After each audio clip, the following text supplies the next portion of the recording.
Hola, buenos días. Bueno, muy feliz de estar en el encuentro de Sociología Ordinaria y muchas gracias a todo el equipo, a Amparo, a Antonio y a Elena,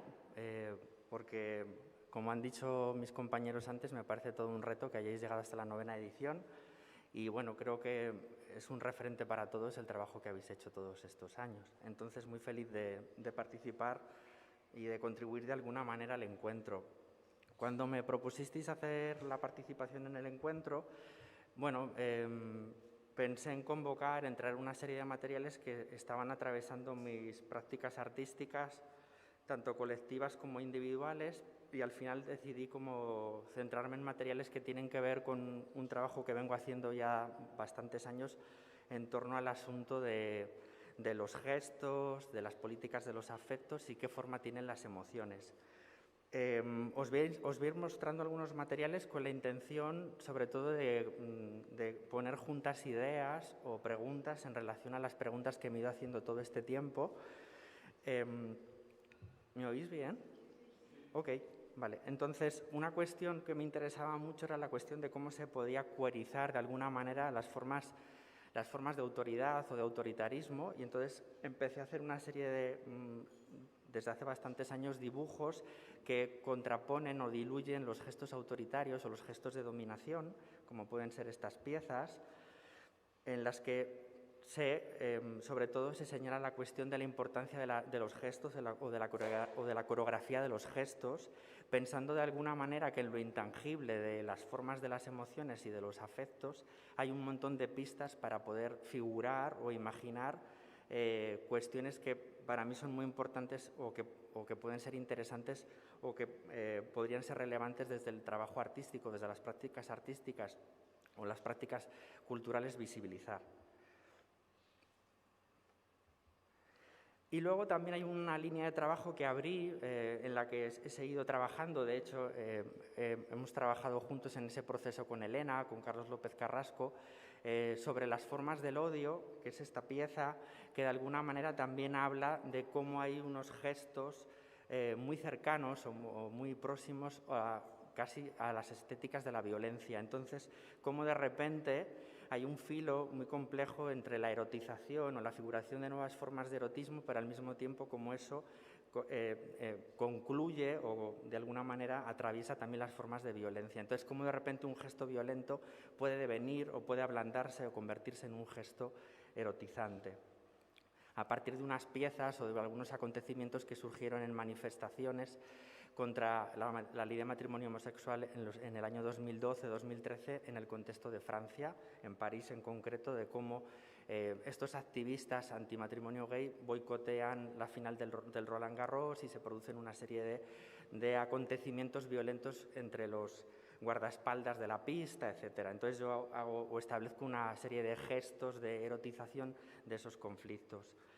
Ese es un paquete, ¿no?, de líneas de trabajo que tienen que ver con las formas de los gestos o las formas de las emociones. Y aquí abro otro que es contacto-contagio, que tiene que ver con precisamente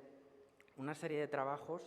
que interpelan a la cuestión del contagio, como también señalaba Fefa, ¿no?, como hay una relación directa entre contacto-contagio y cómo muchas veces estamos acostumbrados por cómo la modernidad ha dejado al margen las emociones, a pensar que no hay una centralidad en la producción de las emociones o de los afectos, y precisamente en muchos acontecimientos catastróficos que tienen que ver con, por ejemplo, lo pandémico, hay un montón de pistas. Hice este trabajo en 2016, que es una especie de diagrama sobre la crisis del ébola, que establece un diálogo o una triangulación de tres situaciones: la propia crisis del virus del ébola, la idea de Europa como una fortaleza inexpugnable y, al mismo tiempo, las políticas de privatización de la Comunidad de Madrid, que desmanteló la única planta que había en el Hospital Carlos III sobre enfermedades tropicales en el año 2015. Esto es muy interesante porque al mismo tiempo que se produce el desmantelaje de esa planta de enfermedades tropicales, llega la crisis del ébola a Madrid y todos los acontecimientos que vivimos en torno a el traslado de un sacerdote desde África, etcétera, etcétera. Entonces, bueno, hice un trabajo que es una especie de diagrama en el que aparecen muchos iconos o imágenes que tienen que ver con el miedo al contagio y todo el problema o todas las políticas del miedo que desata una pandemia, y al mismo tiempo esa conexión de las manifestaciones, las huelgas de la Marea Blanca y del personal sanitario dentro de los hospitales y de la Comunidad de Madrid para que se parasen los procesos de privatización. Entonces establezco de una manera muy directa una identificación en cómo todas estas biopolíticas neoliberales están directamente conectadas de los procesos de privatización con los procesos de individualización, pero también de alguna manera de necropolítica, es decir, de cómo de repente la muerte se convierte en un eje de regulación de la propia vida. Entonces, el diagrama de imágenes lo que hace es como generar una conexión con todas esas pantallas. En ese mismo año también realicé, el equipo RE me invita a hacer un trabajo en una expo en Tabacalera de Donosti, también a partir de una conversación pública que hice con Donna Haraway en un proyecto con Consoni, con la productora de arte y cultura de Consoni de Bilbao,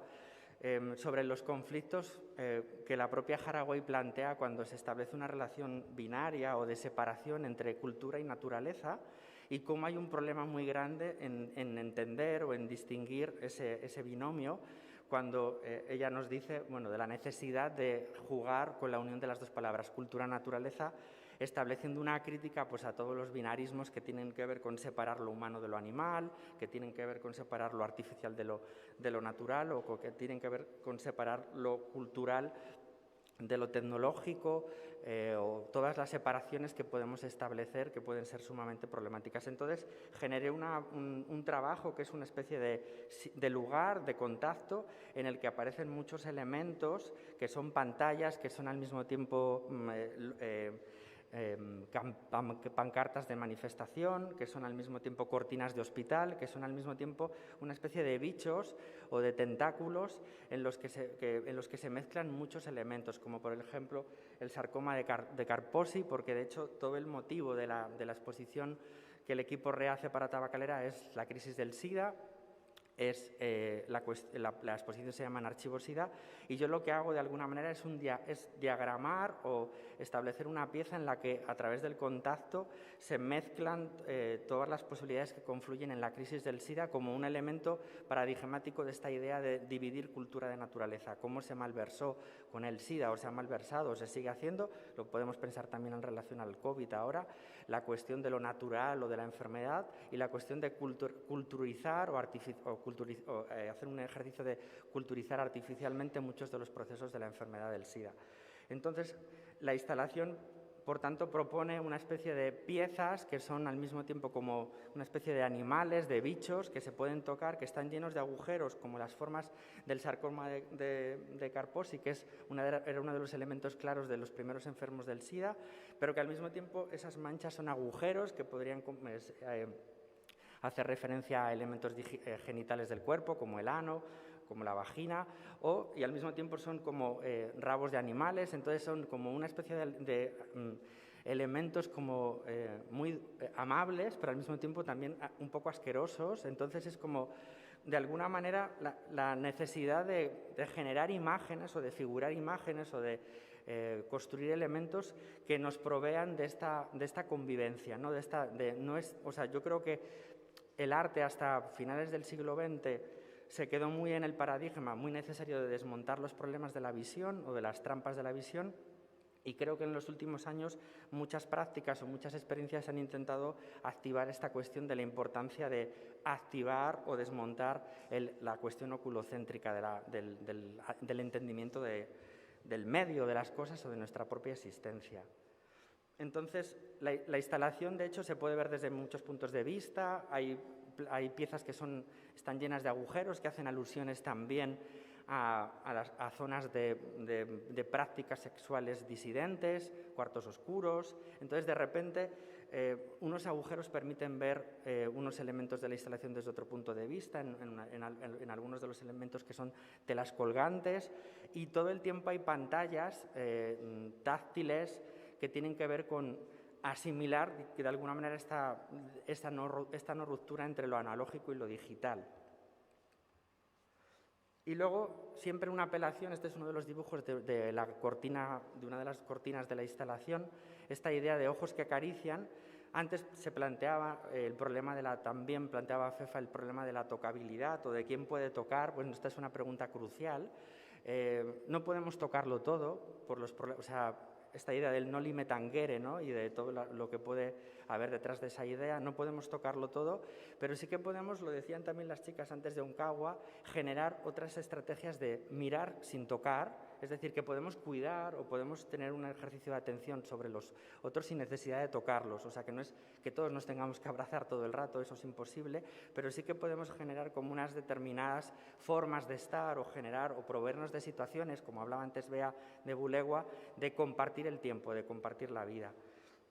Entonces, bueno, la instalación, por tanto, se convierte en una especie de entramado de capas, de elementos que se suman, que tienen que ver con las complejidades de figurar o de imaginar otras formas de establecer contactos. Entonces, todo el tiempo, dependiendo del lugar en el que te colocas o transitas todos esos elementos colgantes, hay un cambio de punto de vista, pero también hay un cuestionamiento de cómo estamos mirando o cómo estamos tocando. De hecho, se puede meter las manos dentro de los agujeros de las piezas, se puede jugar, se puede especular, se puede tocar y se puede establecer otra relación con todos esos elementos.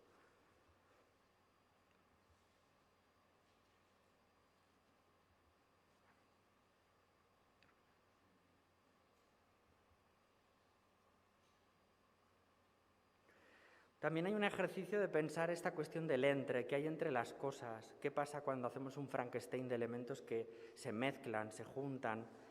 qué pasa cuando yo mezclo dos cosas que son inmezclables, qué otra tercera cosa sale a partir de esa cosa.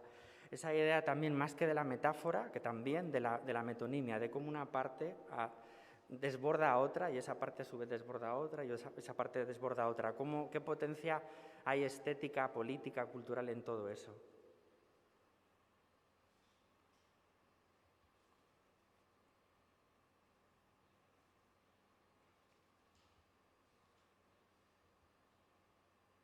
¿Qué significa convivir con la enfermedad como una parte de la existencia sin negar el sentido de la vida? ¿O qué significa convivir con la anulación? Es decir, bueno, esta idea que todo el tiempo insiste, todo el tiempo Donna Haraway, ¿no? Cuando habla de convivir con los problemas, estar con los problemas, estar junto a ellos.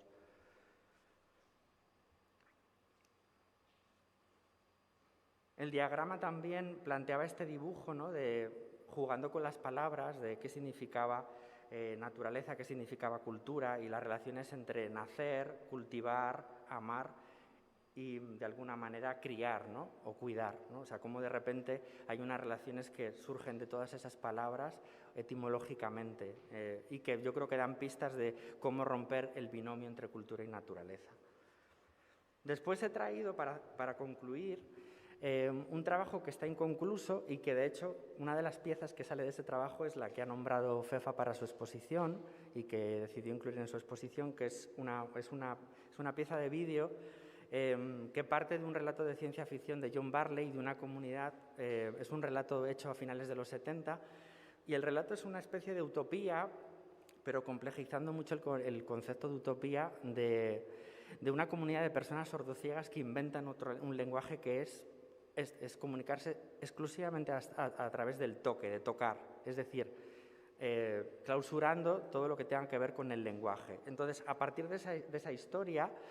me planteé y empecé a trabajar con un grupo de personas LGTBI, sobre todo de la Comunidad Marica de Madrid, un grupo de personas ciegas, empezar a hacerles preguntas, de hecho hice bastantes entrevistas, a partir de cómo se podía generar una potencia en torno al asunto de la invisibilidad o del no ver, o qué potencias había en la cuestión de no ver para potenciar el asunto del tocar, ¿no? Entonces, ahí hubo muchos interrogantes que tienen que ver con las potencias de la invisibilidad en los contextos marginalizados de las comunidades LGTBI, desde el mundo del cruising al mundo de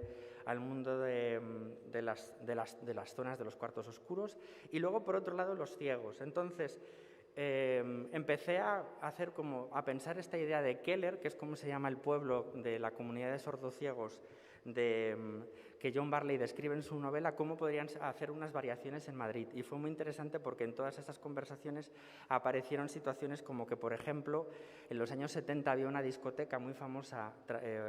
que era visitada sobre todo por personas ciegas, El Dorado, que estaba en la zona de Santo Domingo, en la que había una desinhibición bastante grande del cuerpo, precisamente porque los ciegos, por no ver, al no tener el juicio de la visión, introdujeron prácticas de disidencia o de desinhibición sexual muy fuertes. Entonces, tengo unas imágenes, pero bueno, a ver si las puedo... Ese trabajo está inconcluso, pero tienen que ver con... Hicimos una serie de ejercicios audiovisuales con el grupo de personas ciegas, grabando, o ficcionando la idea de John Barley, pero mezclándola con situaciones o contextos de Madrid, como esta idea del Dorado. Insistiendo en esta idea que os decía, ¿qué sería que de repente podamos, a partir de la ficción, generar otras realidades, mezclando situaciones como las que se podían dar en El Dorado, en esa discoteca de los años 70, o en la propia cafetería de la ONCE, que ahora es un lugar completamente distinto? Los ciegos me contaban que en los años 80 era un lugar de desinhibición total, donde la gente se liberaba mucho sexualmente. En la propia cafetería de la sede de la ONCE, que si ahora vas hoy, eso es como bastante impensable. Entonces, el trabajo gira todo, o sea, es un trabajo que está inconcluso, pero os voy a mostrar algunos fragmentos, simplemente, o sea, tienen audio, tienen voz. De hecho, les he pedido permiso a los ciegos para mostraros las imágenes, porque esta es también parte del intríngulis del trabajo. ¿Qué significa generar o trabajar con la imagen de alguien que no ve o que no se ve a sí mismo o se ve de otra manera? Y son recreaciones de la propia historia de ciencia ficción de John Barley, pero traída o mezclada o ficcionada con estas situaciones que los propios ciegos o la comunidad de personas maricas me han ido transmitiendo en torno a lugares o contextos de la ciudad de Madrid. Entonces, de alguna manera, se produce un efecto casi como de desborde o de mezcla de qué significaría que un grupo de maricas buscase la discoteca del Dorado de los años 70 que transitaban los ciegos en los 70, o, por ejemplo, estas imágenes que grabamos en una escuela de jardinería de Madrid, en la que los estudiantes, para poder detectar o identificar las plantas y los árboles, las tocan. Entonces, es como que hicimos un ejercicio de grabar a los ciegos tocando esas propias plantas y al mismo tiempo a los estudiantes de esta escuela haciendo el mismo ejercicio. Entonces, cómo de repente las prácticas, las experiencias, los cuerpos tan diversos de unos y otros, si los mezclamos, si generamos esta especie de entres o de Frankensteins, generan o producen otras situaciones de imaginación o de figuración sobre cómo podríamos estar en contacto con los otros de una u otra manera. Entonces, bueno, el trabajo está inconcluso, estoy trabajando en ello, pero bueno, me parecía como que era un momento apropiado como para compartir un poco algunas de las inquietudes y de todas estas como problemáticas que yo creo que, o retos, que hay a través también de generar como una forma de estar áctica que no está tan atravesada por los principios enjuiciadores del ver o de las jerarquías de la visión a las que hemos estado también necesariamente acostumbrados para desmontarlas, para criticarlas, ¿no? Entonces, la cuestión de la crítica sigue ahí importante, pero también es desplazar esa idea de la crítica hacia una idea de coemocionar o compartir la emoción o compartir situaciones de contacto. Entonces, bueno, hemos hecho muchos ejercicios, muchos experimentos con las personas que he involucrado, que he conseguido involucrar en todo este proceso. Y hay muchos juegos del propio desmontaje. O sea, aquí yo estoy compartiendo las imágenes de una manera cruda, pero creo que no, o sea, que si el dispositivo artístico que tendrían que tener no es que las pudiésemos ver directamente o de una manera directa. O sea, que casi estoy haciendo como un ejercicio de traición, ¿no? De un poco de todas las especulaciones que estoy llevando a cabo con generar otras situaciones de visibilidad o esa imagen que enseñé antes de los ojos que acarician o que tocan. Y bueno, aquí hay muchas más preguntas y bueno, también hay pero bueno, no es necesario de este proyecto del odio que comenté antes, que otra fuga que continúa esta idea como del problema de la dominación. Entonces, sobre todo, insistir en esa cuestión de cómo generar otros entres entre cosas que de alguna manera, bueno, es una pregunta que os lanzo, ¿no? Que no tiene una respuesta o puede tener muchas respuestas, que implica la necesidad de, ante formas de violencia o de dominación, generar, o muy importante, imaginar o ficcionar otras formas de estar en contacto. Bueno, en ese sentido, cuando hice los trabajos del ébola, ¿no? o ese diagrama del VIH, ni me imaginaba que iba a pasar esto de la pandemia de la COVID, pero que habla o pone de relevancia esta cuestión también como de la importancia de cuidar la relación casi multiespecie, ¿no? o de cómo miramos cualquier cosa que nos rodea, no solo a los humanos, ¿no? O sea, todo lo que de alguna manera nos rodea. Creo que hasta ahí.